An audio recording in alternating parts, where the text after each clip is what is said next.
Hey everyone, this is Robbie Straczynski from Card Player Lifestyle, and I'm here with Chris Straghalis from PokerStars.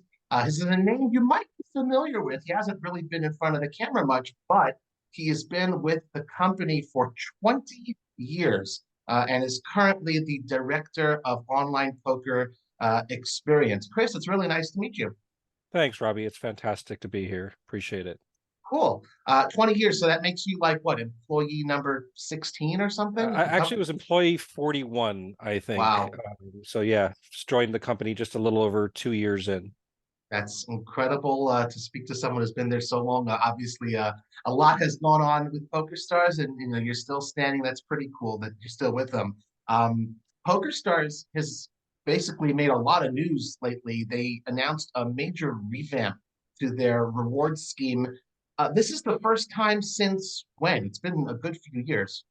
Well, we made some changes probably just about 2 years ago, where we announced a change from what we had previously, which was our randomized chess, to a more straightforward rakeback program. And at that time, we had basically two components. We had a kind of normal rakeback with tiers that you tiered up to, and you get between 15 and 25%. And then you had the ability to get a rakeback challenge, which would give you another 10 or 40%, depending on whether you were a winning player or not. Um, However, we heard from our players that this was something that they really disliked. And in fact, 93% of our players did never completed a rakeback challenge. So they were just Mhm. on the base program anyway. In keeping with our philosophy of putting the player at the heart of everything that we do, and more importantly, about listening and trying to address concerns of our players, we've come out with a new, hopefully, our intention is to make it very easy to understand rewards program that is very much about simplicity. It's about transparency. It's about treating everyone the same. So if you're a winner or not, and because we also recognize that poker is a long game. We used to say, as a poker player, at least when I first started playing, we used to say that it's all one big long session, but within that session, you can have lots of highs and lows, and they can last for long periods of time, especially if you're an Mhm. MTT player. Mhm. So this kind of recognizes that and says, well, it's just about how much play you give us. And so we also recognize too that not all players are the same. Not all players can play sustained or treat it like a job. They don't play necessarily 40 hours a week. One of the great things about being a poker player is you have a tremendous amount of flexibility, and so we wanted to build that flexibility into the program as well. So that was one of the problems with the rakeback challenge is you had to complete that challenge or you didn't get it, right? It was all or nothing. This lets you say, well, I'm going to take a month off, and it's not a problem. You go down one Mhm. tier, and then when you come back to playing, you can move back up in the ranks. Mhm. The other thing we recognize is that not everybody plays with the same level of volume. And so for our more casual players and our recreational players, Okay. we have something a little bit different for them. Okay. So I definitely want to use that word volume. That's going to be one of my questions later on. But before we jump directly into the nuts and bolts of the reward scheme, I have to address, at least for me, what's the elephant in the Zoom room. Chris, you were kind enough to agree to this conversation in the first place, but it's pretty different than basically almost all of the conversations I've had with representatives of PokerStars in the past. Often when doing, and a little bit of peek behind the scenes, folks, often when doing media coordination with big online poker operators with PokerStars. There's just sort of like, let's say with ambassadors, so that, let's say it's the first time you're meeting them, hey, like so that you don't ask anything awkward or whatever it is, could you send us the question first? And that's totally understandable. And I appreciate that. And I think kind of people know that, but I'm just putting that out there. The fact of the matter is, and as I said in the beginning, Chris, you're as far as and I've been paying attention for a long time in the poker industry. I don't believe you've been in front of the camera before. So the fact that the director of online poker experience is on camera, number one, I appreciate that. And you have absolutely no idea what I'm going to ask. So I appreciate that very much as well. So thank you. Oh no, it's refreshing for me. I have done a few kind of podcasts here and there, and I've actually Mhm. done some commentary on our Twitch channel and I enjoy doing those. And I've actually done a few hours here and there on some of our live events as well. But yeah, for the most part, we've kind of had appointed spokespeople, and things have been quite formal and quite structured. And I think it's in recognition of, you know, now being part of Flutter Entertainment, a constellation of brands, as it will, and recognizing that in particular with poker, it's quite different, right? And one of the things about PokerStars, you mentioned, I've been with the company 20 years.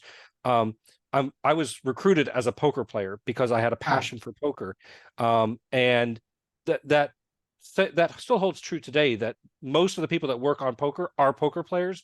We love what we do, and we realize that the poker community is really incredibly important to us, and that we're a part of that community as well. So being formal, being stilted, being unrelatable, it's not going to work to be authentic to that community. I go and play events. I sit down at the table with our players, and I love that. I enjoy nothing more than that. And so being able to speak freely, the shackles are off, as it will, and being able to be open. I love being able to do that, and it really strikes to the core of what I feel is important about. I think one of the challenges of being at PokerStars is the biggest challenge is you don't get to play on the site anymore. That's one of the rules. Is once you become an employee, you're not. I can do some stuff and play money, but I can't really play for real money at all. And it lets me look through the player's eyes when I can talk to them, whether it's online through Discord or Twitch chat or whatever, or like I said, when I go to a live event or I go to one of our EPT events and we have player forums where you can talk to them there, talk to players there. That's looking through their eyes and hearing what they experience and what their pain points are. That we need to be able to be open and transparent and have these conversations in order to do that. Well, everything you said resonates with me, not just as a media person who appreciates it, but also as a fellow poker player and lover. Everyone who knows me and what I'm all about and what I'm doing in the poker world. I love it. I play as often as I can too. So you're definitely a piece in a pod in that respect. And again, just, you know, sort of, I feel that anyone watching this or reading the highlights, you know, I think that this type of a very open conversation is something that the community would appreciate beyond just sort of seeing, okay, this is the announcement and reading it. And, you know, it's important to understand the nuts and bolts, but also like, hey, there are people behind this and who have thought about this and who understand genuinely, not just necessarily words on a page. So again, a bit of a long wind up and introduction, but I do think that it's important to get that out there. So Chris, usually anytime a change like this gets announced, again, I've been doing this for a while. It's almost always an indicator that the operator is going to make it more difficult for the players to earn rewards, keep a little bit more of the pie for itself. This is different.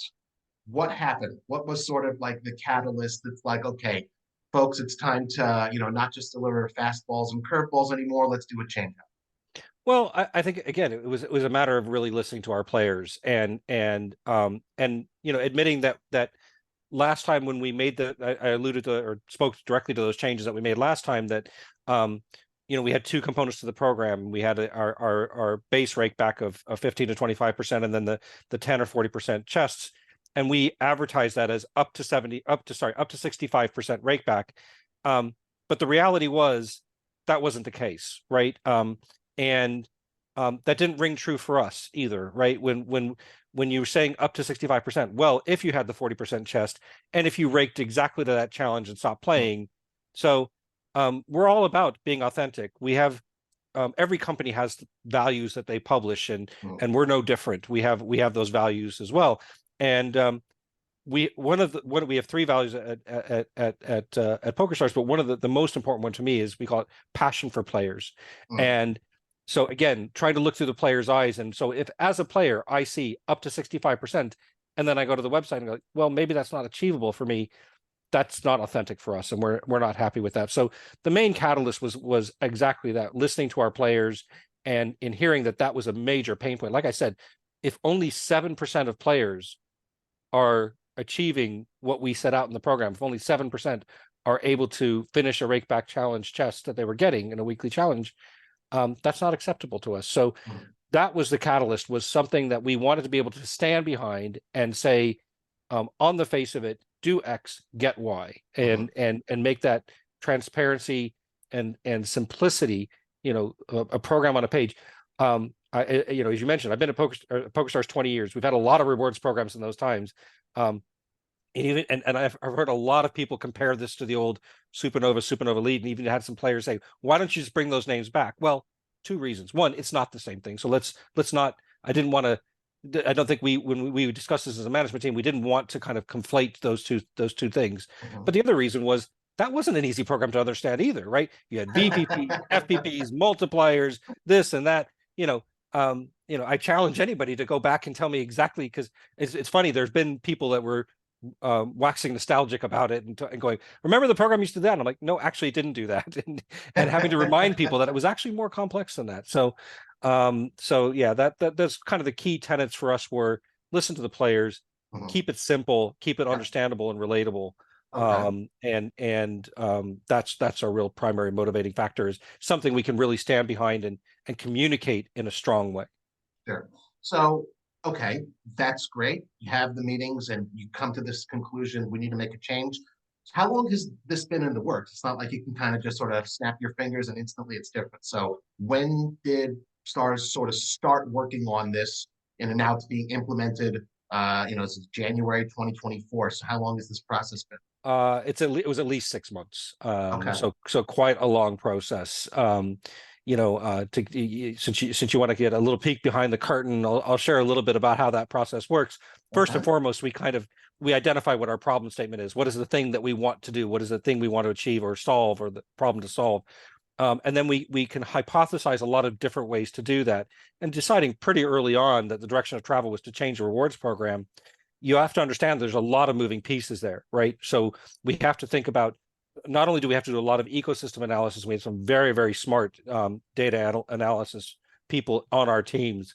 But we also have to consider, do we need product development to achieve this? What are all the regulatory and compliance challenges that we have? Mhm. Remember that we're talking about, we have over 20 licenses worldwide. Each one Okay. of those licenses have different regulations, different requirements for us to adhere to, not just in what the mechanics of the rewards program change might be, but when do you have to communicate about it? What are you allowed to say? What aren't you allowed to say? Mm. What are you allowed to deliver? One of the things that we're really proud of, by the way, with this program is that every reward now is cash. There's no more stars coin. There's no more tournament tickets, and it's all cash that goes directly into your account. And that's, again, another thing we listen to, but making sure that however we deliver rewards, it's compliant, and juggling all those different regulations and all those different requirements, and making sure that we get the development done that we need to get done.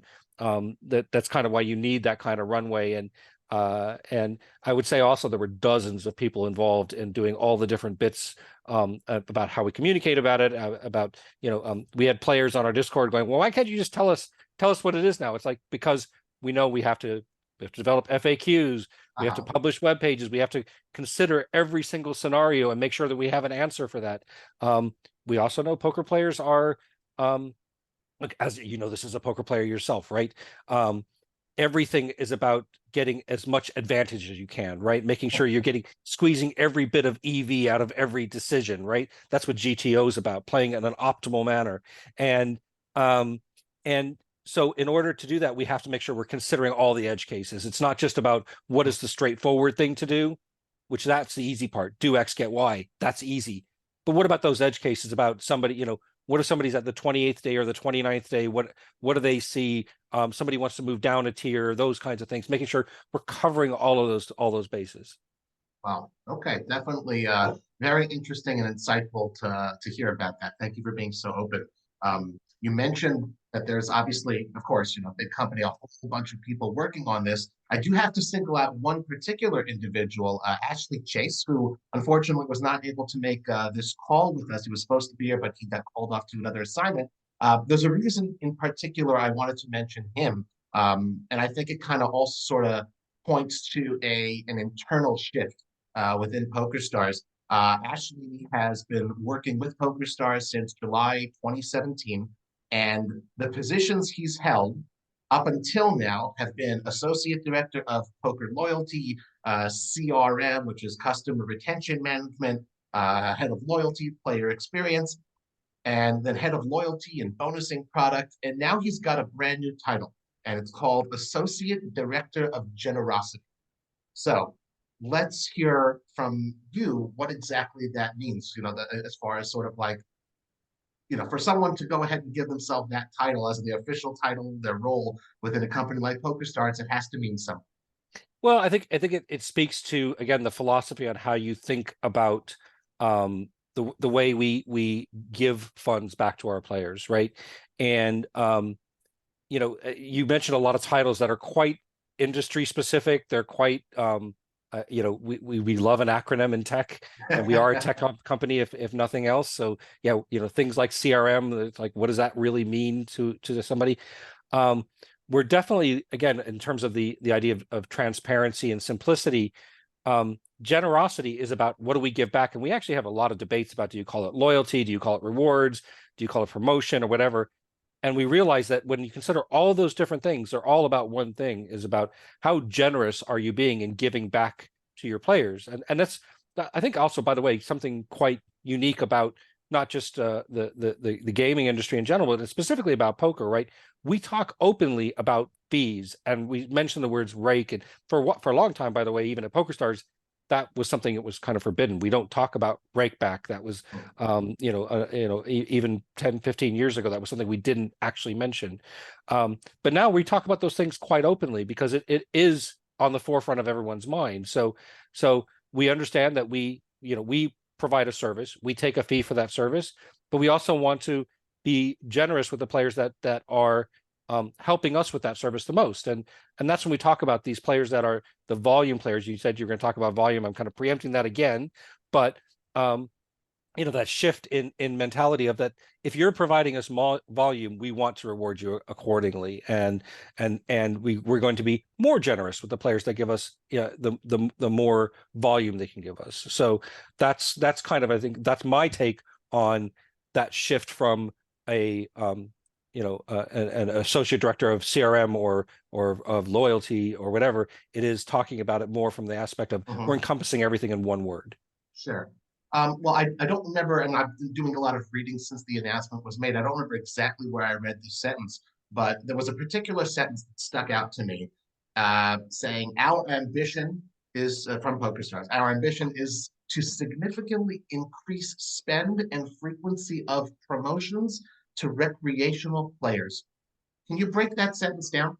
How does that help PokerStars? So a couple things, right? I mentioned earlier at the very beginning, I think, about how frequency is important to us, and recognizing that our casual players or more recreational players, and these words are kind of bandied about a lot without hard definition, but there are people who are very passionate poker. I would consider myself a casual and recreational player. Why?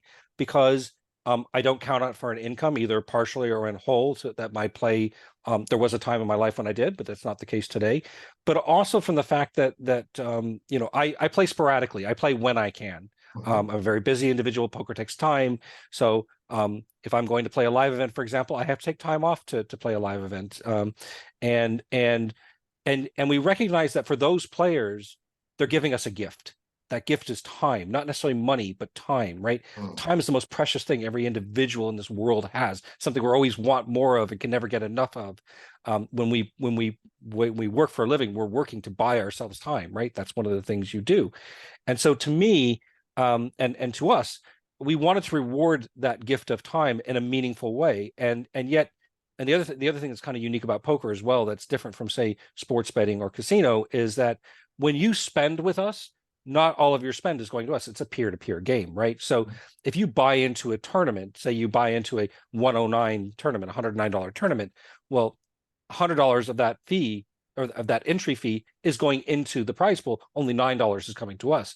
But from a player perspective, I just spent $109, right? Right. And so it can be hard to reward somebody for that in a meaningful way if they're playing for 10 hours on that one fee. But how do you give them something that makes it meaningful to them? So the key aspect that we've decided to do that for our players who aren't going to give us consistent volume over time, is to reward their frequency of play. That every single day that you play just one raked hand, it can be 1 cent, one raked hand of poker with us, you're going to get a Power Path ticket. That's a ticket that has a 50-cent value that gets you into our our Power Path, which is now was a promotion, is now a permanent fixture of our rewards program. That you can go all the way from that 50-cent ticket into playing one of our live events. In fact, we have a great story, and it's just a very recent story of a player in Poland. I think he's 68 years old. Got his free 50-cent ticket, went through the Power Pass system in 3 hours, and got all the way up to a gold pass, and won his way into the NAPT we had in Las Vegas. So got a trip to Las Vegas literally from just sitting down and playing one rate 10 and getting that Power Path ticket. That's a great example of somebody getting rewarded and having that chance to have that kind of once in a lifetime experience, and something that also lets them connect with us in a face-to-face manner, in a human manner as well. So Sure. that's the frequency to me is about just recognizing that it's not just about the money, but about the fact that you're coming back to PokerStars and playing with us. For sure. And that actually that was the wording of the question. So you did actually answer it already. I was going to ask about the difference between frequency and volume, and you certainly explained that. And I'll also say, just again, making it very relatable to folks like me and yourself as well. I guess recreational players. I go in on my occasional trips to Las Vegas, and I do these promotions. Go ahead and play, I don't know, 50 or 60 hours in a month, and you'll be in the free roll. And I'm like, well, that's clearly for people who live here. Like I'll never be able to get that. So the situation what you described is very, I don't know, much more welcoming in a sense. And that's a good promotion too. And I guess that makes sense. If you really do live there, you got to cater to those players too. But to know that as the occasional visitor, when I'm making time when I can, that there's also some cool power path in it for me. It speaks to me as a recreational player. So kudos Great. on that. And thank you for explaining the difference. As far as like the boiling down to numbers, there had been up until now, with the most recent rewards scheme, a cap of 25% rake back, and now that's being expanded to 40%. And in addition, players who rake the most money will be eligible to receive even more, up to 60%, if they qualify for the select levels. That's the name of the levels, select, and I did select plus. That's right. Obviously, this is very likely to affect the bottom line of many players. We're talking about the possibility of getting in the neighborhood of 60K back, for those who do put in like ridiculous amounts of volume. And I got to say, it does kind of harken back to that time. I remember, I wasn't playing online or anything, but you hear about, okay, not necessarily winning a Lambo, but people who could be, poker has a lot of swings. You could be a break-even player still, because you're putting in the volume, that makes the difference. That's your year. Is that kind of sort of also the design, the idea, or is it something else as far as the upper levels of this rake back possibility? Well, again, it's designed to recognize the players that are giving us a lot of volume, and Mm, we wanted to, but it's also removing that, like the thing I mentioned before, where previously you could achieve similar levels of generosity from us, but only in very specific circumstances, right? You had to have mhm, a particular rakeback challenge, and you had to meet and play exactly to the dollar of that challenge. And then if you carried on beyond that, you got a substantially less reward. mhm, Um, Whereas now it is literally you can adjust your play, and we even made it so that if you want to take some time off, the maintenance requirements actually you can take, you can play less for a period of time, and still remain in the program. So it is about that, those who treat playing poker as a job, as whether, like I said, whether it's a part-time gig or whether it's an actual full-time job for you, we want to make sure that they have that flexibility, to change their playing styles if that's what works for them. mhm. So it is really in recognition of that. It's also recognition of the value that they can provide in that volume as well. Like I said, these can often be your game starters, or the ones that, if you're somebody who plays a spin and go, for example, the kind of player that wants to play a spin and go, you want to sit down and you want to play right away, right? You're Right. not an MTT player. You don't want to commit hours and hours and hours. I've got 15 minutes. I'm on my lunch break. I want to get a quick game of poker in. I love it for that, by the way, myself. And I think that's that kind of player, but that game needs to start right away. And so Mhm. it is a recognition that that's a service that's being provided, and so you're getting compensated accordingly for that. Got it. Got it. I got two more questions that I thought of. So obviously, many players are going to be very happy to see the changes to this rewards program. Unfortunately, not all player markets will be shifting to this model. France, Portugal, Germany, USA. Why? Is it just sort of a matter of time and like a gradual rollout, or is it something else? Well, in some cases, it's regulatory. In some cases, it can be that the tax that we have to pay as a company just makes it financially not viable for us to offer that. In the case of Germany, for example, it's just not even allowed. And in terms of how the regulations are written, you have a cap on how much you can award players in a given year, and I think that cap is like €100 per player per year. Oh wow. So Okay. it's we have to adhere to regulations. We have that as one of our core principles. Like I said, we have over 20 licenses we've taken out worldwide. So for many of those countries, it can either be due to regulation or just to do the fact that it's just fiscally not possible for us to do that. It's a commercial decision. In other cases, like the US, for example, it's something we're taking under advisement. One of the advantages of having different liquidity pools is we can try something in one liquidity pool and get a reflection back. The thing is about our global liquidity pools, we can roll something like this out, and that volume and frequency is available.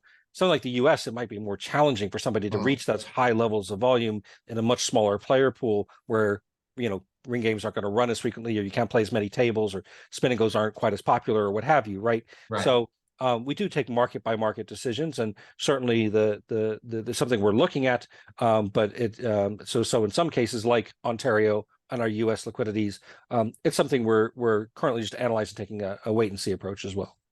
That's fair. I appreciate it again. It's very candid. Thank you for that answer.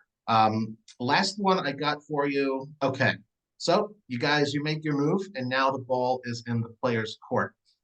Like any company, I've worked for many companies in my day, there's always the KPIs, the key performance indicators. By what measures will PokerStars be evaluating the success of this pivot? What's going to indicate to you guys, hey, we got this one right? Well, I'm not going to go into the exact specific metric, but it's the kinds of things that you would think about that matter to our industry. So it is going to be what we call average player days. So how many days in a given month are players playing with us, or how much activity on when they do play with us, how much activity are they giving us on those days? But to be honest, for me, the most important metric, the most important KPI for me is going to be player sentiment. How do they feel about us as a company? And there's actually it's not unique to our industry. It's a metric that Apple, Google, companies all over the globe use. It's called NPS, Net Promoter Score. And this is an interesting one, and something that I find incredibly valuable.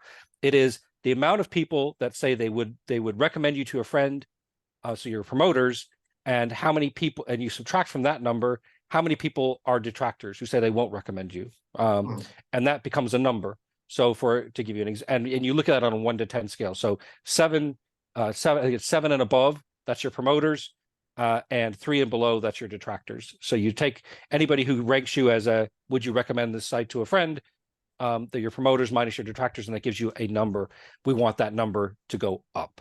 That's a very valuable company sentiment score, and so that is one that takes time to change. But to me, that says that's if your direction of travel is going well, you're looking at that sentiment. And by the way, we have micro ways to measure that as well. We have little quick surveys in the client where we say, how was your experience today? Every time somebody contacts us through our live chat and our customer service, they'll get a survey at the end of it. You might have seen it with other companies as well, right? They'll ask you, how did your call go? We'll set up a little pop-up at the end of it. Can you rate that call experience? And every single one of our live events, we have a QR code at our table. You scan that code, it asks you a survey. How do you enjoy your live events?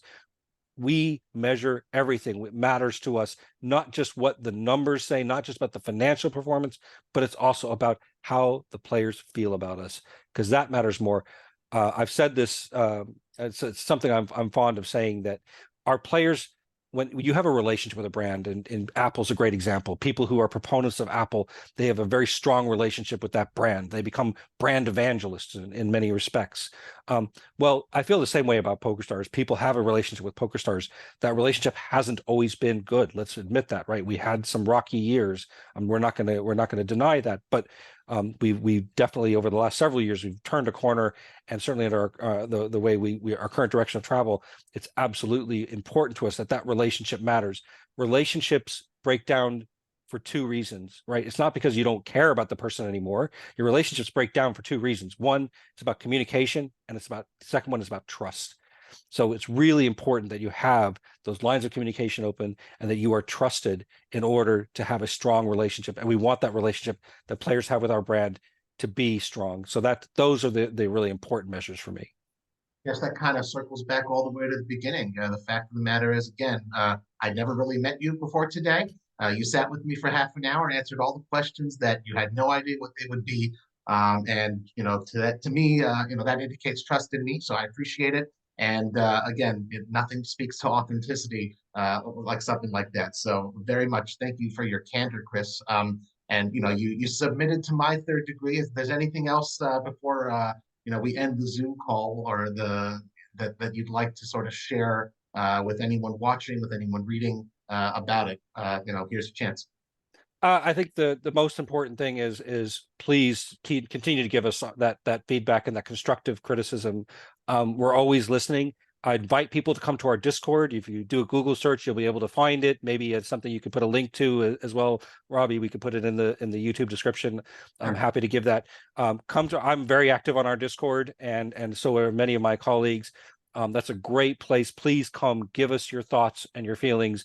It matters to us, and the only way we can continue to improve is if you share with us the things that we can get better at. Chris Straghalis, thank you for joining me today, and thank you all for watching here on Card Player Lifestyle.